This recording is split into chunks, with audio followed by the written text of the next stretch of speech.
আমি নিয়মিত নামাজ পড়ার চেষ্টা করি, কিন্তু মোবাইলে নাটক সিনেমা দেখতেও ভালো লাগে, মাঝে মাঝে দেখি। প্রশ্ন হলো, আমার নামাজ আল্লাহ তাআলা কবুল করবেন কিনা? মৃত ব্যক্তি যদি কোনো দেনাপানা থাকে, সেটা কি তার জন্য জানাজার পূর্বে মিটিয়ে দিতে হবে? ফজরের নামাজ জামাতে আদায় করতে না পারলে ওই সময় বাড়িতে আদায় করা সম্পর্কে জানতে চাই। ফজরের নামাজ যদি আপনি জামাতে আদায় করতে না পারেন, তাহলে সেক্ষেত্রে বাড়িতে আপনার যারা আছেন আত্মীয় স্বজন, আপনার বউ বাচ্চা, তাদেরকে নিয়ে বা যারা আছে তাদেরকে নিয়ে জামাতে আদায় করবেন, একা একা করবেন না। আর এটা মাঝে মধ্যে হতে পারে, নিয়মিত যদি এটা হয় তাহলে আপনি ভালো মুসলমান হতে পারলেন না। ফজরের নামাজ জামাতের সাথে যারা হাজির হয়, এরা হলো ওই এলাকার ওই মহল্লার ক্রিম মুসল্লি। ক্রিম মুসল্লি বুঝছেন? সবচেয়ে ভালো মানের মুসল্লি, ভালো মানের ইমানদার মুসলমান।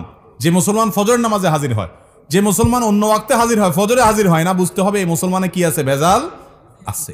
এই জন্য এ ক্লাসের মুসলমান হইতে হলে ফজরের জামাতে হাজির হইতে হবে। হঠাৎ একদিন আপনার মিস হতে পারে, এখন রাত 12টা পর্যন্ত যদি মোবাইল আর ফেসবুক টিপাটিপি করেন, তাহলে ফজর নামাজ চাইলেও জামাতে পড়তে পারবেন না। এই জন্য আগে আগে ঘুমাইতে হবে। আগে ঘুমানো স্বাস্থ্যের জন্য উপযোগী, সুন্নাহ সম্মত। দেরি করবেন না। মোবাইল টিপাটিপি করেন, দিনের বেলায় করেন। শয়তান দেখবেন মোবাইল টিপার মধ্যে সবচেয়ে বেশি মজাটা দেয় রাতে, ঠিক না? বিশেষ করে বিছানায় শুইবেন আর মোবাইলটা একটু আধা ঘন্টা 1 ঘন্টা টিপবেন না, এটা তো হতেই পারে না, ঠিক না ভাই? ঠিক। মোবাইলে মোনাজাত ধরে, মোনাজাত বুঝেন, এইভাবে 2 হাত দিয়ে ধরা মোনাজাতের মতোই তো। এরপরে টিপতে স্ক্রল করতেছেন, কোথায় যাচ্ছেন, কি খুঁজতেছেন নিজেও জানেন না, আঙ্গুল খাওয়ার অবস্থা ঘষতে, ঠিক না? এই যে রাতে বেশি মজা লাগে মোবাইল টিপতে, কারণ ইবলিসের টার্গেট হলো, তার প্ল্যান হলো, তার মিশন হলো আপনার ফজরটা ধ্বংস করা। সেজন্য রাত্রে যদি যত দেরি করে শোয়াইতে পারে সে আপনাকে, তত তার উপকার। আপনি ভোর রাতে উঠতে পারবেন না, কষ্ট হবে। এজন্য রাতে তাড়াতাড়ি শুইতে হবে। ফজর নামাজ কখনো মিস হয়ে গেলে বাসায় যারা আছে তাদেরকে নিয়ে জামাতের সাথে নামাজ পড়বেন, একা পড়বেন না। কারণ জামাতের সাথে নামাজ পড়লে একা নামাজ পড়তে 27 গুণ বেশি সওয়াব হয়। আপনি একটা জিনিস 1 টাকা দিয়ে যদি 27 টাকার সুবিধা পান, আপনি সেটা ছাড়বেন কোনোদিন? তাহলে জামাতে নামাজ ছাড়া একা কিভাবে নামাজ পড়া হতে পারে? এই চেষ্টা আমাদের থাকতে হবে। মৃত ব্যক্তির যদি কোনো দেনাপানা থাকে, সেটা কি তার জন্য জানাজার পূর্বে মিটিয়ে দিতে হবে? মৃত ব্যক্তির কোনো দেনা পাওনা থাকলে সেটা মিটাতে হবে, পাওনাদারের পাওনা পরিশোধ করতে হবে। জানাজার আগেই করতে হবে এমন বাধ্যবাধকতা নাই। অনেক সময় দেখা যায় পাওনাদার দূরে আছে বা এই মুহূর্তে মিটমাট করা সম্ভব নয়, তাহলে আপনি লাশ দাফন করার পরে করলেন হবে, কিন্তু আপনি যদি আগে করতে পারেন, সেই সুযোগ থাকে, অবশ্যই আগে করবেন। আর পরে করলেও আদায় হবে, কিন্তু এটা করতে হবে। অনেক সময় দেখা যায় একটা মানুষ মারা গেছেন, তার দেনা আছে, দোকানে বাকি আছে, এগুলো দেওয়ার খবর নাই, 40 খাওয়া নিয়ে টানাটানি, ঠিক না ভাই? ঠিক।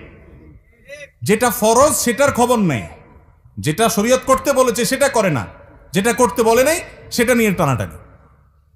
আপনার বাবা মারা গেছেন, উনি দেনাদার, পাওনাদারের কাছে ওনার পাওনা আছে, উনি ঝুলে আছেন, আল্লাহর কাছে পাকড়াও, কারণ পাওনাদারের পাওনা আছে, সেটা দেওয়ার খবর নেই।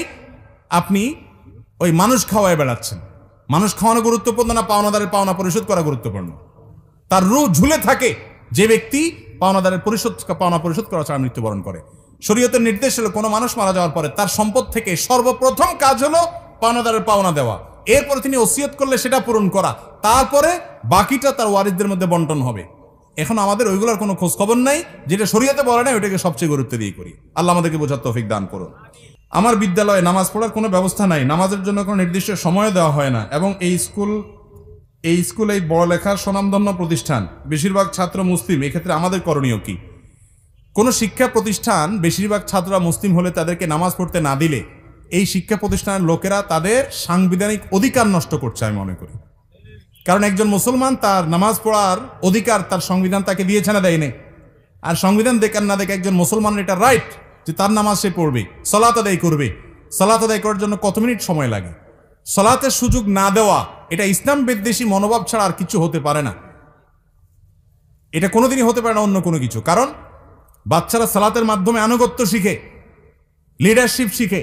ইমামের আনুগত্য করা মানে কি? কিভাবে টিচারকে আনুগত্য করতে হবে, কিভাবে ক্যাপ্টেনকে আনুগত্য করতে হবে, কিভাবে চেইন অফ কমান্ড তার লাইফে মানতে হবে, এই সব শিক্ষা শিক্ষার্থীরা নামাজের মাধ্যমে পায়। সেখানে শিক্ষার্থীরা নামাজের মাধ্যমে যত বেশি তাদেরকে জামাতে নামাজ পড়ানো হবে, তত বেশি তারা চেইন অফ কমান্ড শিখবে, তত বেশি তারা আনুগত্য শিখবে, তারা ম্যানার্স শিখবে, তারা কমান্ড মানা শিখবে, ভালো কিছু শিখবে। এবং তাদের কাছ থেকে আপনার ভালো কিছু আশা করবেন। নীতিবান নাগরিক আপনি পাবেন, চরিত্রবান নাগরিক আপনি পাবেন। সেখানে তাদেরকে নামাজ পড়তে না দেওয়ার কোনো যৌক্তিকতা থাকতে পারে না। এরকম শিক্ষা প্রতিষ্ঠানের মান যতই ভালো হোক না কেন, কোনো অভিভাবক তার সন্তানকে এরকম শিক্ষা প্রতিষ্ঠানে দেওয়া জায়েজ নাই যে শিক্ষা প্রতিষ্ঠান তার সন্তানদেরকে, শিক্ষার্থীদেরকে নামাজ পড়তে দেয় না। ইসলাম পালন করতে দেয় না। এই অনাচারগুলো আমাদের সমাজে দিন দিন বেড়ে চলেছে।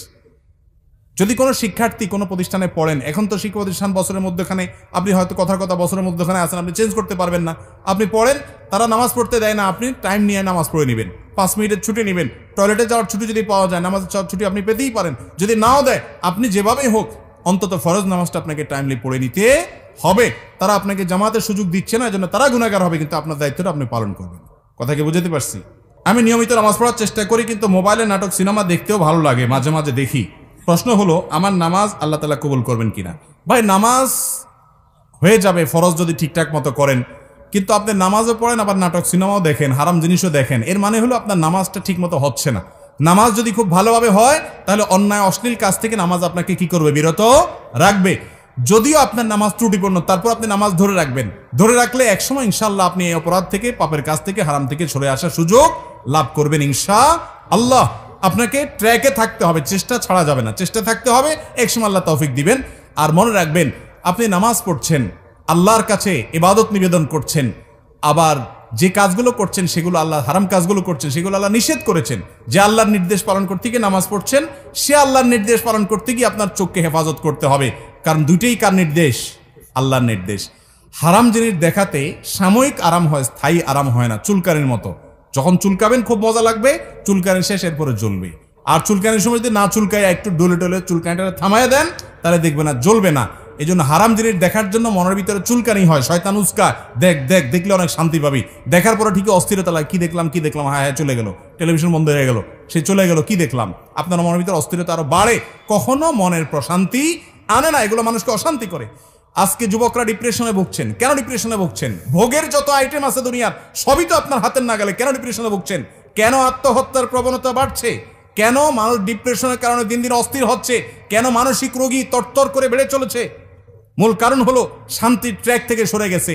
শান্তি ভোগের মধ্যে নাই, শান্তি নাটক সিনেমায় বুধ হওয়ার মধ্যে নাই, শান্তি মাদকের বোতল হাতে নেওয়ার মধ্যে নাই, শান্তি জেনার মধ্যে নাই, শান্তি চোখের জেনার মধ্যে নাই, শান্তি দুনিয়াতে ভোগ আনন্দের মধ্যে নাই। শান্তি হলো আল্লাহর আনুগত্যের মধ্যে থেকে যতটুকু বৈধ ভোগ আছে ততটুকু করার মধ্যে। যে ব্যক্তি বিবাহের মাধ্যমে তার যৌন চাহিদাকে পূরণ করে এবং হালাল পথ ছাড়া হারাম পথে যায় না, আল্লাহ তাআলা তাকে শান্তি দেন। যে অশান্তির পথে যায়, হারাম পথে যায়, অবৈধ পথে যায়, আল্লাহ তাআলা তাকে শান্তি দেয় না। এই জন্য একের পর এক দেখবেন চেঞ্জ করতে থাকে তার লাইফ পার্টনার, কিন্তু শান্তি কোথাও পায় না, ডিপ্রেশনে ভুগতে থাকে। আল্লাহর কসম, এই দুনিয়াতে ভোগে আল্লাহ শান্তি রাখেন নাই, ত্যাগেই শান্তি রেখেছেন, আল্লাহর নির্দেশ মানার মধ্যে শান্তি রেখেছেন। আলা বিযিকরিল্লাহি তাতমাইন্নুল কুলুব। যুবকরা শান্তি পাচ্ছেন না, ডিপ্রেশনে ভুগছেন, আল্লাহর ছায়াতলে আসেন। আমি শপথ করে বলছি, আপনি কোরআন হাতে নেন, কোরআন বুঝেন, আল্লাহর সাথে কথা বলেন, নামাজে দাঁড়ান, দীর্ঘ সময় কথা বলেন, সেজদায় গিয়ে আল্লাহর সাথে কানাঘুষা করেন, ভোর রাতে উঠে দোয়া করেন। আমি শপথ করে বলছি, আপনি যে শান্তি পাচ্ছেন, পৃথিবীর কোনো মিলিয়নার, কোনো বিলিয়নার সে শান্তি পায় না, সে শান্তির ধারে কাছেও যেতে পারে না যদি আল্লাহর আনুগত্য তার মধ্যে না থাকে। চেষ্টা করবো না ইনশাআল্লাহ? আল্লাহ তাআলা আমাদেরকে আমলের তৌফিক দান করুন।